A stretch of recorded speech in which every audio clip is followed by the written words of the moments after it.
Goeienaand, almal baie hartlik welkom.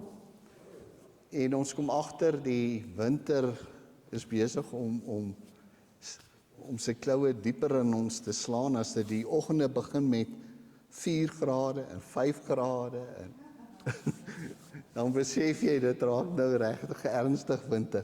Maar baie welkom. Ons gaan vanaand kyk na die wêreldbeeld of jou denkraamwerk, hoe dit daardie tyd gewerk het en hoe ons vandag dink. En ek vertrou dat dit vir ons gaan help met die meer verstaan en beter verstaan van die skrif om volgelinge van Jesus te wees. Kom ons vra die Here se seën. Here, dankie dat ons vanaand as die kinders bymekaar kan wees. Ons is 'n lerende disippels. Ons wil leer om U te volg en ons wil U as ons koning dien en eer. Kom seën ons vanaand en help vir ons deur die Gees tot eer van U naam. Amen. Nou, die vorige keer het ons 'n bietjie gekyk na die voorwaardes vir verstaan. Die soort teks waarmee 'n mens werk. Jy onthou, ons het gesê, jy het met baie soorte tekste te maak in die skrif, in die Ou Testament en die Nuwe Testament. Daar's fabels, daar's gelykenisse, daar's apokaliptiese goed. Daar's baie soorte literatuur en die literatuur is belangrik omdat dit jou help om te verstaan wat daar aangaan. Dit ons sê daar's afstand in tyd. As 'n mens mooi dink, tussen ons en Abraham hulle geleef het, is dit ongeveer 4000 jaar. En toe Abraham hulle so goed eers daar op skrif gestel word, toe sit ongeveer 1000 jaar na hulle, daar in Salomo en Dawid hulle se tyd. 'n groot afstand. Maar daar's ook 'n kulturele afstand. En ons gaan vanaand na een been van die kulturele afstand kyk. En dit is ons wêreldbeeld. Hoe ons dinge sien, hoe ons dinge verstaan. En hoe ons dinge interpreteer. Nou daar's 3 wêreldbeelde waarmee ons leef. Daar's die antieke wêreldbeeld wat ons in die Bybelse tyd kry. Dan kry ons die moderne wêreldbeeld wat na Copernicus en Galileo ontstaan het. En dan leef ons in die postmoderne tyd. En die postmoderne tyd het 'n ander interpretasie van goed. So die wêreldbeeld vra 2 vrae. Hoe lyk die wêreld? En hoe werk die wêreld? En as jy kyk na hoe lyk die wêreld, is dit hoe mense hulle die wêreld voorstel. Die heelal bestaan uit 'n klomp komponente, sterre, planete, sonne, en ons het met 'n uitduiende wêreld heelal te make. Ons eie sonnestelsel, planete draai om die son. En dan het ons natuurlik hier ons bewoners hier op die aarde. Mense, diere, plante, voëls, wat almal komponente van hierdie bestaan is.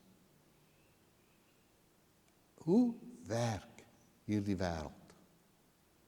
Wat laat dinge in die wêreld gebeur? Wat hou die wêreld aan mekaar? Dis vrae wat die wêreldbeeld vir 'n mens vra. Nou die antieke wêreldbeeld lyk so. Die wêreld was plat en het uit 3 verdiepings bestaan. Die boonste verdieping is die verdieping waar die gode gewoon het. Dan is die aarde. Op die plat aarde het mense, diere en plante. En onder die aarde was die doderyk. En die aarde was die sentrum van die heelal. Wat bo en onder die aarde gebeur het 'n direkte invloed wat op die aarde gebeur. So dit is die beeld wat hulle gehad het. En hierdie aarde was plat en het op die oseane gedryf. Nou, die hemel was met allerlei nie-menslike wesens het dit bewoon. En ons sien hierdie beeld baie duidelik hoe dit in die Bybel funksioneer. Jy sien byvoorbeeld Eksodus 20, vers 3, jy mag nie vir jou geen gesneede beeld maak van in die hemel daarbo op die aarde of onder die aarde nie. En so sien 'n mens ook ander goed, want die woonplek van God was bo, en die wesens het groot invloed op die aarde gehad. Onder die aarde was die Sheol, dit was die plek van die bose geeste, soos in Markus 1 vers 23, is 'n man in die sinagoge met 'n bose gees, en dan dryf Jesus hierdie bose gees uit die man uit, en die skare is verstom, dat selfs die bose geeste hom gehoorsaam. As 'n kind siek is, het jy gevra, wie is daarvoor verantwoordelik? Want alles is gesien as seën of straf. Wie was verantwoordelik? Deur wie se toedoen en dit met hierdie persoon gebeur? So het Jesus byvoorbeeld 'n man genees. En toe het hulle saamgekom, die skrifgeleerdes en goed, en hulle het Jesus daarvan beskuldig dat hy deur die duiwels, met die hulp van die aanvoerder van die duiwels, Beelzebul, die man genees het. En dan sê Jesus vir hulle, 'n duiwel kan nie 'n ander duiwel uitdryf nie. Die gees van God werk deur hom. So wesens van bo die aarde en onder die aarde het 'n direkte invloed met wat op die aarde gebeur. Hier is geen oorsaak en gevolg storie nie. Nou Eksodus, daar het ek genoem van Eksodus 20 vers 4. Nou hierdie prentjie wat julle hier sien, is iemand wat Psalm 139 vers 7 tot 10 voorgestel het met hierdie beeld.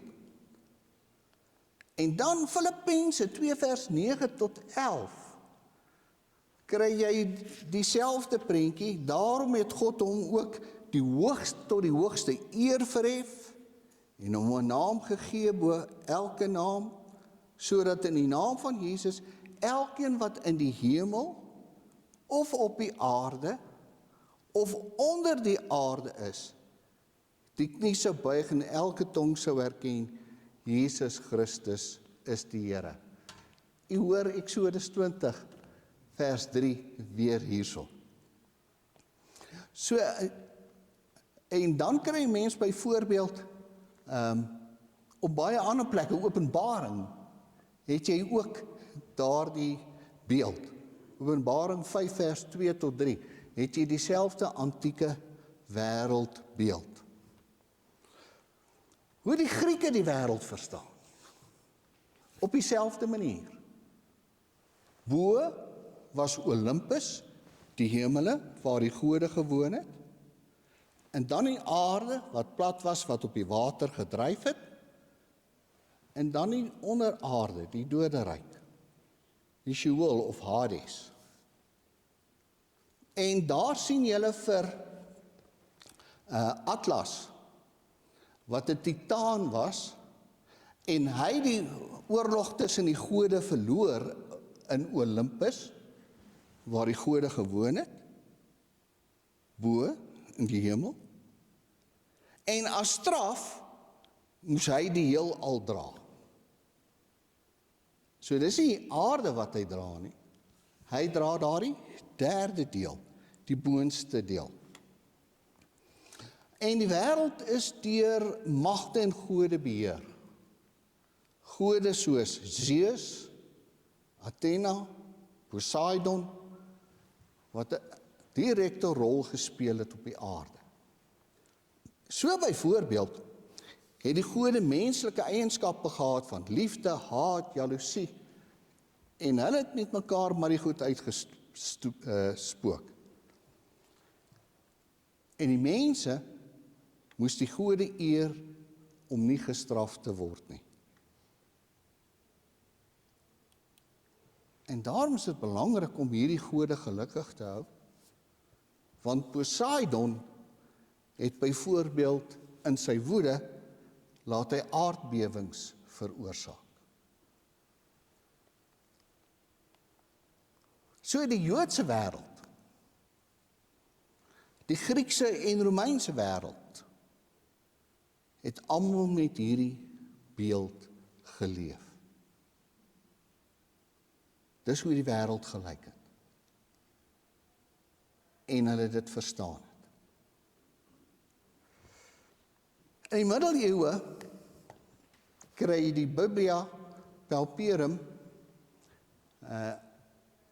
is die Latyn, die Afrikaans, as mense dit vertaal is, boek vir die armes, Bybel vir die armes. En in hierdie Bybel, in hierdie beeld, daal Jesus na die onderwêreld, waar hy die bose oorwin het en die dood oorwin het. So op hierdie 3 verdieping vlak, daal hy na die 3de vlak toe. En dis wat 1 Petrus 3 vers 19 tot 20 ook sê. Dit is immers waarom die evangelie ook aan hulle wat reeds dood is, verkondig is, want hulle het in Hades in die onderwêreld bestaan. Hy het gegaan na die geeste in die gevangenis om die oorwinning aan te kondig. In 1 Petrus 4 vers 6, die evangelie te verkondig aan die wat dood is. In ons belydenisskrifte het ons dieselfde, né? Jesus wat ter helle neergedaal het. En dit is hoe hulle dit voorgestel het. En nou sal julle sien, Jesus het neergedaal na die Hades, die dood, die onderwêreld, waar hy die oorwinning gaan aankondig het. En dit word hier voorgestel in hierdie Bybel vir die armes. Aan die linkerkant, ek weet nie of julle die prentjie mooi kan sien nie, aan die linkerkant is daar waar Dawid vir Goliat oorwin het. Aan die regterkant is dit daar waar Samson die leeu oorwin het. In die middel is dit waar Jesus neergedaal het en die dood oorwin het. So dit is hoe hulle dit voorgestel het. Dit is die antieke wêreldbeeld. Ons apostoliese geloofsbelijdenis het ook daardie 3 tipe van wêreldbeeld, die 3 verdiepings. Nou die moderne wêreldbeeld lyk nou anders, né? Dit het verskuif van 'n kosmiese na 'n heliosentriese wêreldbeeld. In die antieke wêreldbeeld was die aarde die middelpunt van die heelal. In die heliosentries is die son die middelpunt. En Copernicus het daar in 1473 na Christus met sy filosofie gesê die aarde is nie die middelpunt van die heelal nie. Maar die son is die middelpunt en die aarde en die planete draai rondom die son. Galileo het 100 jaar later gesê, dit is nie meer 'n hipotese nie, dit is 'n werklikheid. En daarvoor is hy nou in huisarrest geplaas, want hy het nou gepraat teen wat die Bybel sê. Die Bybel sê, die aarde is die middelpunt.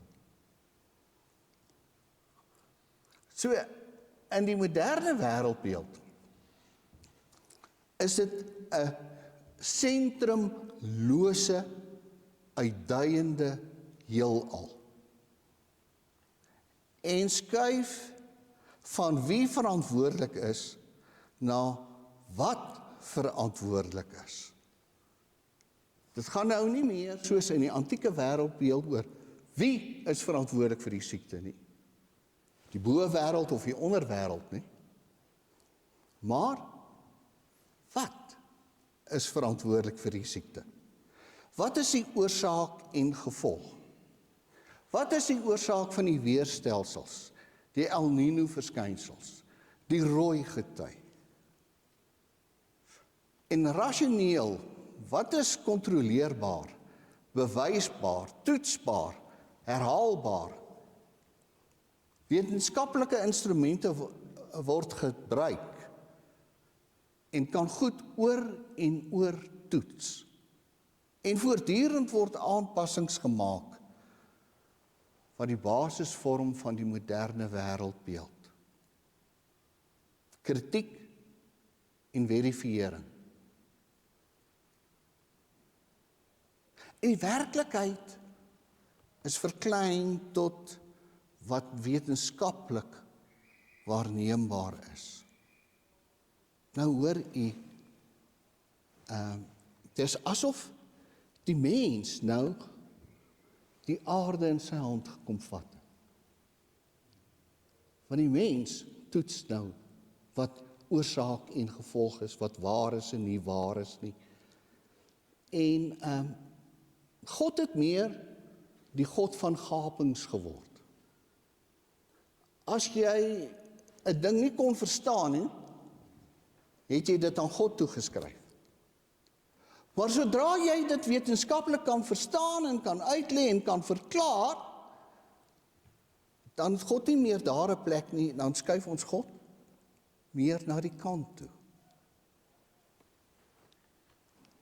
So dit het al meer 'n probleem geword. In die postmoderne wêreldbeeld, in die premoderne wêreldbeeld het ons gevra, wie is verantwoordelik? Gode, magte. In die moderne wêreldbeeld vra ons atome en natuurwette, oorsaak en gevolg. In die postmoderne wêreldbeeld, hoe werk hierdie wêreld?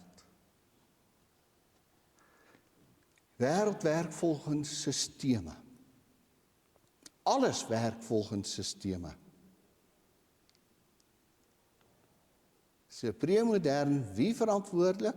Moderne wêreld, wat is verantwoordelik? Die postmodern, hoe werk hierdie wêreld? Watter sisteme is aan die werk? Nou, lees ek nou die dag so 'n stukkie en vra, bestaan God? Is daar 'n God? En die antwoord wat die persoon toe gee, dit hang af wat jou sisteem is waarin jy is. As jy in 'n kerksisteem is, dan bestaan God vir jou. Dan is God vir jou 'n werklikheid soos die stoel waarop jy sit. Soos die klere wat jy aantrek. Soos die verkoue wat jy opdoen. Dit hang af van watter sisteem jy is. En jy sal byvoorbeeld nou kyk, as jy na sisteme kyk, dan sal jy byvoorbeeld nie petrol in 'n kar gooi wat diesel vat nie. Want dit gaan nie werk in daai sisteem nie. So jou antwoord is, watter sisteem is waar? Vir 'n ateïs, as jy vir 'n ateïs vra, is daar 'n God, dan sal hy vir jou sê nee. En dit is vir hom net so werklik soos die stoel waarop jy sit. Of die klere wat jy aantrek. So, dit hang af van die sisteem waarin jy is.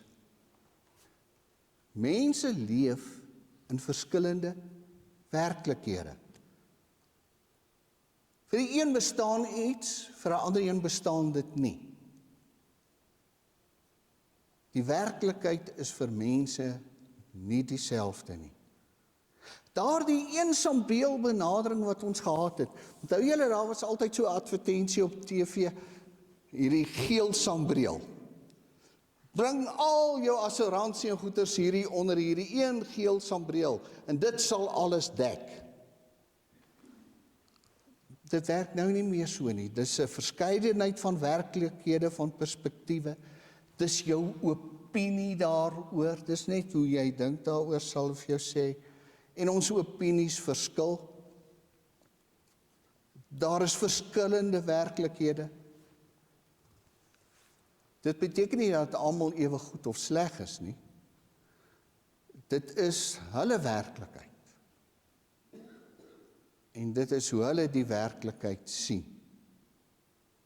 Andersheid is die kenmerk van 'n postmoderne wêreld waarin ons leef. Dit is nie afdwingbaar op ander nie.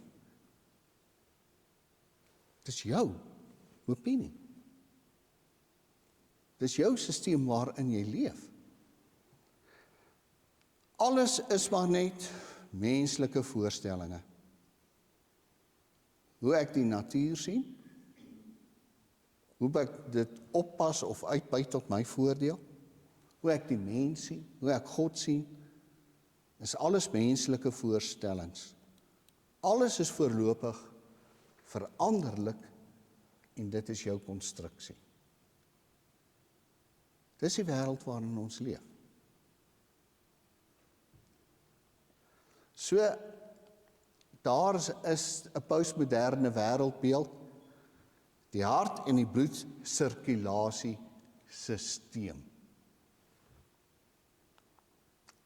As ek oor iets praat, moet ek weet binne watter sisteem dit werk. Dis ons wêreld. Nou, Paulus se siening van die lewe en hoe hy dit inrig. Hoe het Paulus dit gesien? Nou het ons gesien, hierdie antieke wêreldbeeld is deel van daardie sisteem. Paulus het binne daardie sisteem geleef. Dis hoe Paulus die wêreld gesien het. Hoe werk dit? Nou, heel interessant. Aanvanklik was Paulus negatief oor die kruisgebeure.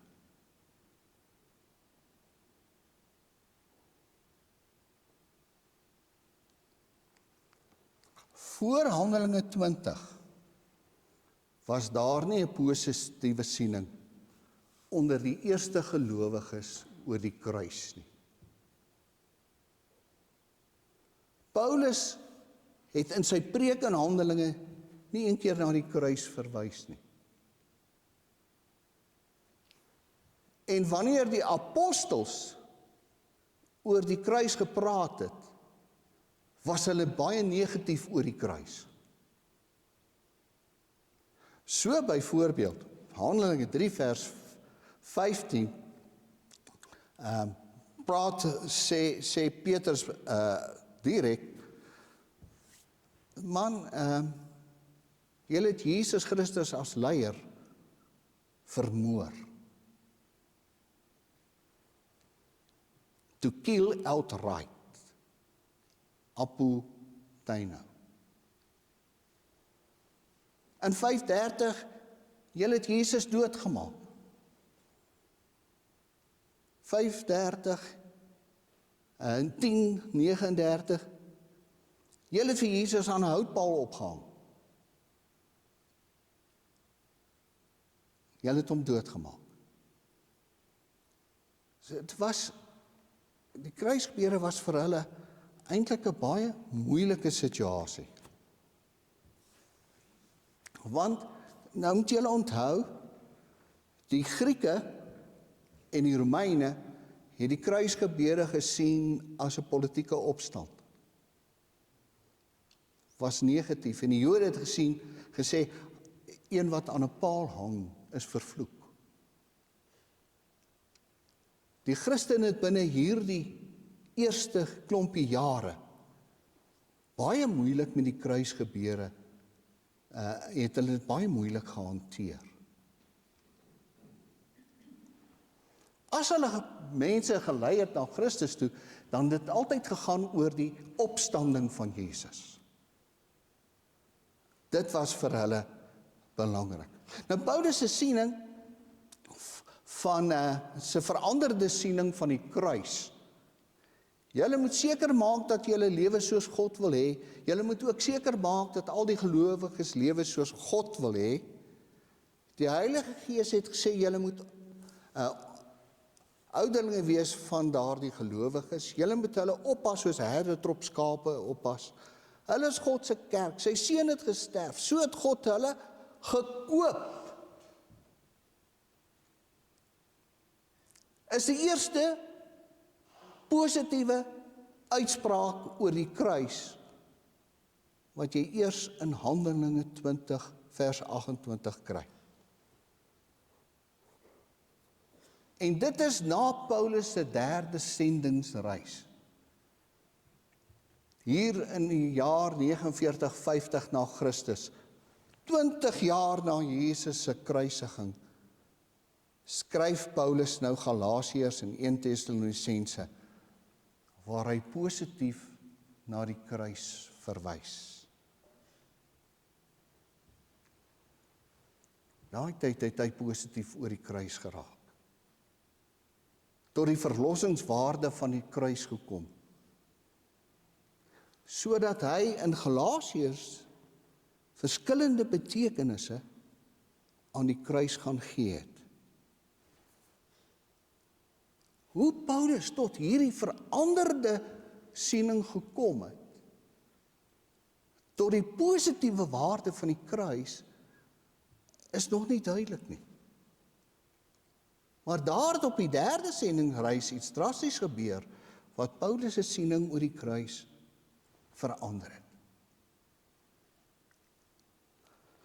Paulus se siening van die lewe en hoe hy dit inrig.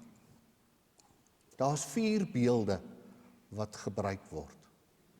Nou die beelde het ek nou by Stefan gekry, en hy het pragtig hieroor geskryf, en hy sê, ons kan Paulus se siening van die kruis met 4 beelde verduidelik. Daar's die beeld van die skadu van die kruis wat so oor die mense lewe kom lê. Daar's die siening van die troon, Jesus wat op die troon sit. Daar's die siening van die kroon aan die einde, wanneer Jesus terugkom, hy is die oorwinnaar, en dan is daar ek en jy, God se tempel. In die skadu van die kruis, Galasiërs 2 vers 19 tot 20, Paulus verstaan die liefde van God vanuit die kruis. Ek is saam met Christus gekruisig, nou is dit nie meer ek self wat leef nie, Christus leef in my.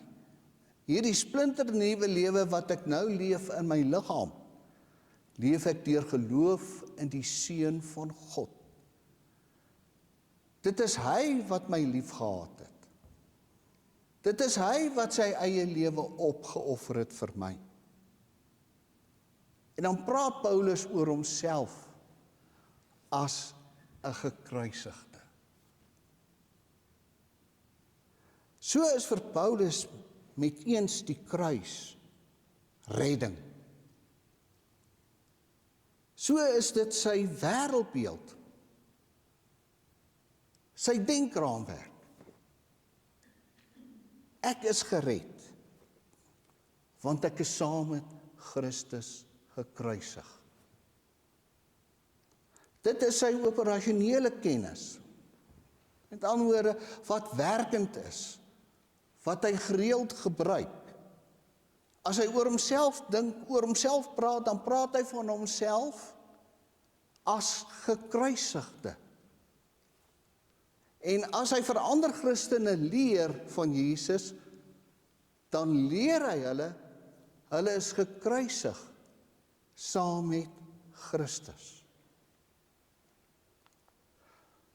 So moet jy die lewe sien, sê hy in 2 Korintiërs 5 vers 15 tot 17. Christus is die een wat in ons plek, almal se plek dood gegaan het.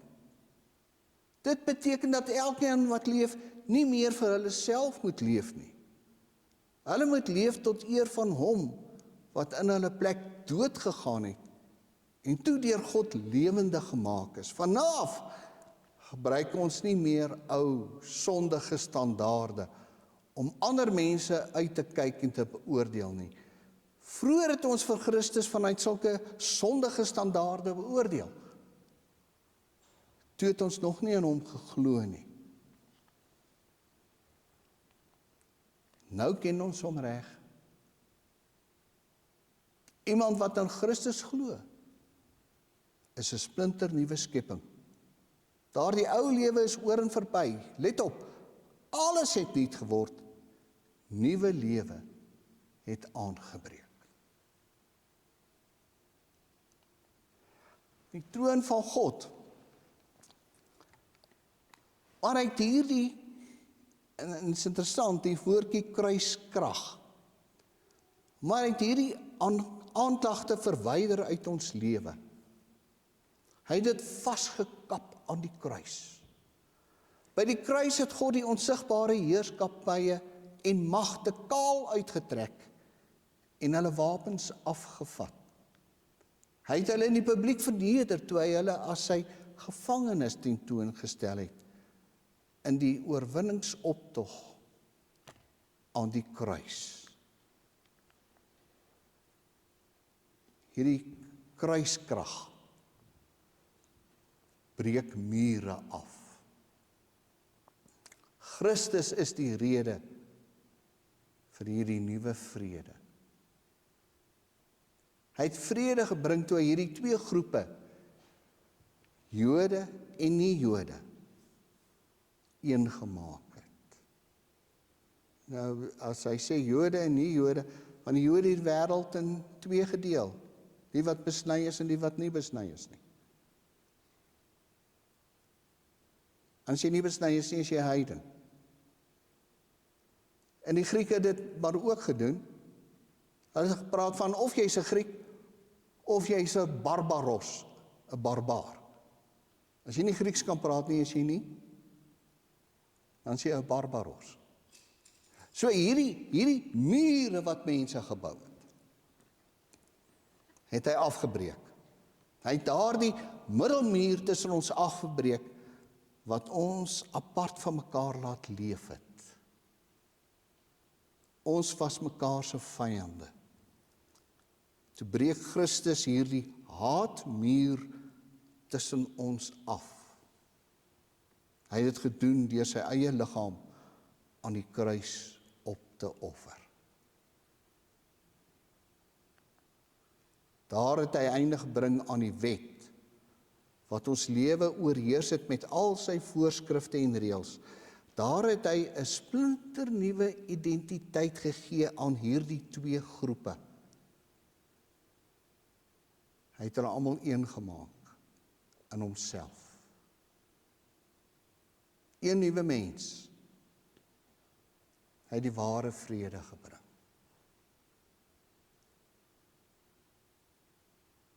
As mens dink dat in hierdie gemeentes daar Joodse Christene was en nie Joodse mense, Grieke en Romeine en ander, Dat hulle baie keer in konflik en goed met mekaar was, kom Paulus sê, maar die kruis het hierdie afgebreek.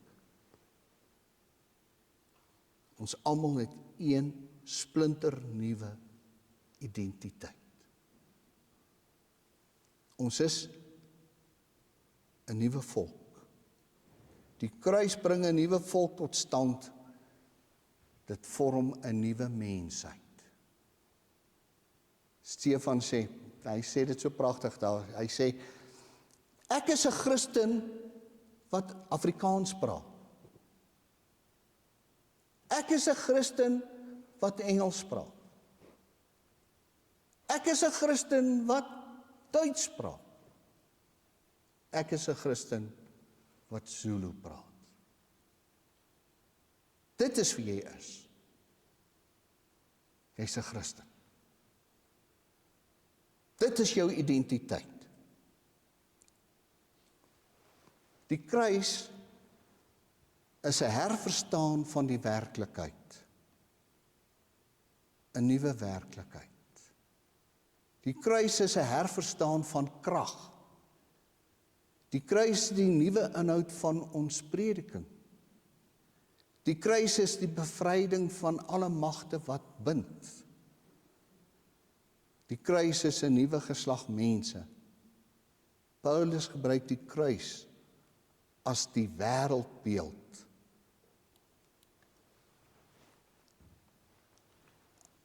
Dan is dit die oorwinnaarskroon. Christus is nie net agter my nie, is amper soos die priesterlike seun. Christus is nie net agter my nie. Christus is bo my. En dan daar in Romeine 8, en baie keer weet ons nie wat om te sê, wat om te bid of hoe om te bid nie, dan tree hy vir ons in. Hy is ook ons voorspraak. Hy is ook ons een wat op die troon sit, wat regeer. Die kruis agter my gooi sy skaduwee oor my. Bo kan die kruis sit Christus op die troon. Hy heers oor die heelal. Dit handel oor sy seun. As mens is hy gebore uit 'n koning Dawid se nageslag. Hierna is hy deur die Heilige Gees gekroon as die magtige seun van God. Dit het gebeur toe hy lewendig gemaak is uit die dood. Hy is Jesus Christus ons Here, so sê Paulus, die troon. Kyk op, Christus is die heerser oor die ganse realiteit. Dan as hy so in sy jare is, skryf hy weer, as ek sterf, is ek by die Here. As ek sterf, is ek by Christus. 2 Korintiërs 5 vers 1 lees, as hierdie liggaam afgebreek word, het ons 'n ewige woning, 'n gebou wat van God kom. Dis kruis agter my, troon bokant my, Christus wat vir my wag met die kroon.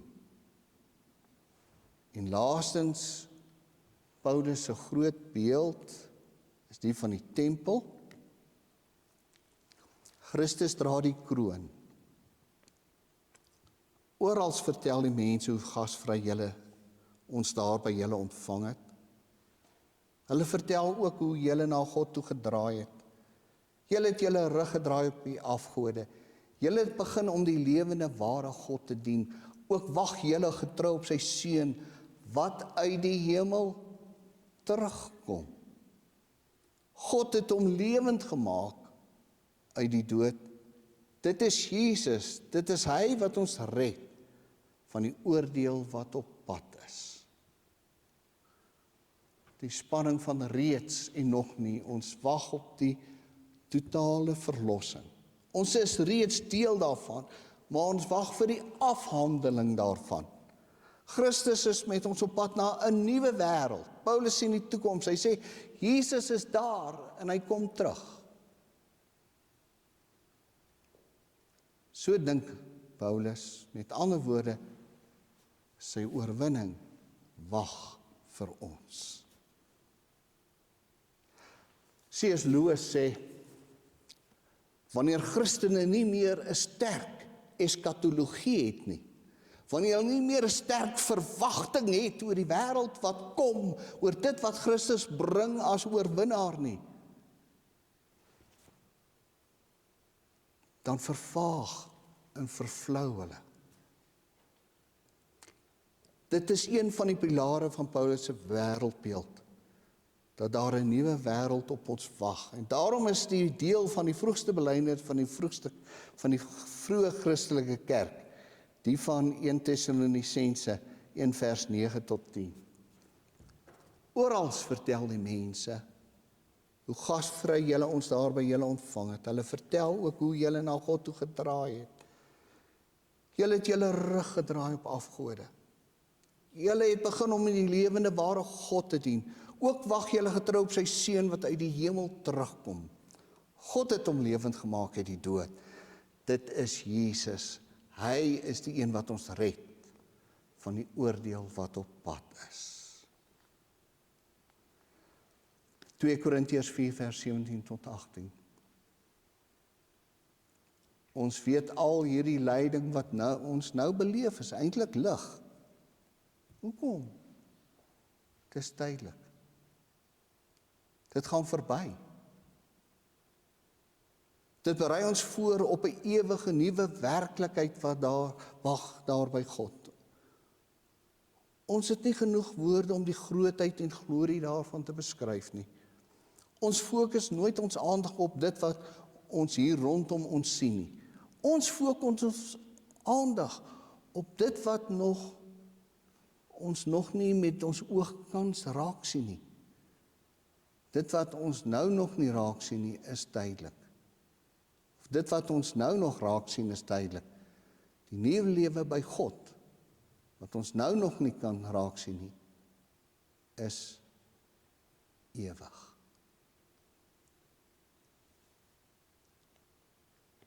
Ek is 'n tempel van God.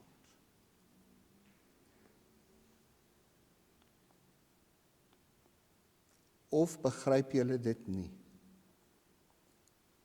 Dat elkeen sê, lyf 'n tempel van God is van die Heilige Gees nie? Of begryp julle dit nie, dat elkeen se lyf 'n tempel van die Heilige Gees is nie? Hy bly in julle. Hy is deur God self aan julle gegee. Julle behoort nie meer aan julself om te leef soos wat julle wil nie. Julle is losgekoop teen 'n baie duur prys. Daarom moet julle ook God met julle liggame eer. Leef tot eer van God. Want ook my lyf is onder 'n nuwe bestuur. Ek is nou 'n tempel van die Here, 'n wandelende tempel. Ek behoort nie aan myself nie. Ek kan nie sê wat ek wil nie. Ek kan nie doen met my lyf wat ek wil nie. Die Gees het my gekoop. Ek is onder nuwe bestuur. En ek is onder permanente konstruksie van die Heilige Gees. Paulus se wêreldbeeld. Ons sê vir mekaar 'n wêreldbeeld, bepaal hoe ek dink, hoe ek leef, hoe ek optree, wat ek voel, wat ek dink. Paulus sê, wat my prioriteit is, die kruis bepaal ons lewe. Dis ons wêreldbeeld. En so gebruik Paulus sy kennis van Jesus, die openbaring van Jesus, om sy wêreldbeeld te vorm. Nou, dit is nou die wêreldbeeld waarmee ons leef, waar die antieke wêreld mee geleef het, hoe dit verskuif het na die moderne en waar ons nou leef. En in die tyd waar ons nou leef, is hierdie beeld wat ek dink Stefan gebruik, van die kruis van die lig, skadu van die lig oor my val. Die kruis se skadu oor my val. Die troon bokant my. Die kroon voor my. En ek is sy tempel. Volgende keer kyk ons bietjie na ander beelde van die kultuur van daardie tyd. Bietjie na die wêreld, die Mediterraanse wêreld waarin hulle geleef het, wat baie goed vir ons duidelik maak. Goed.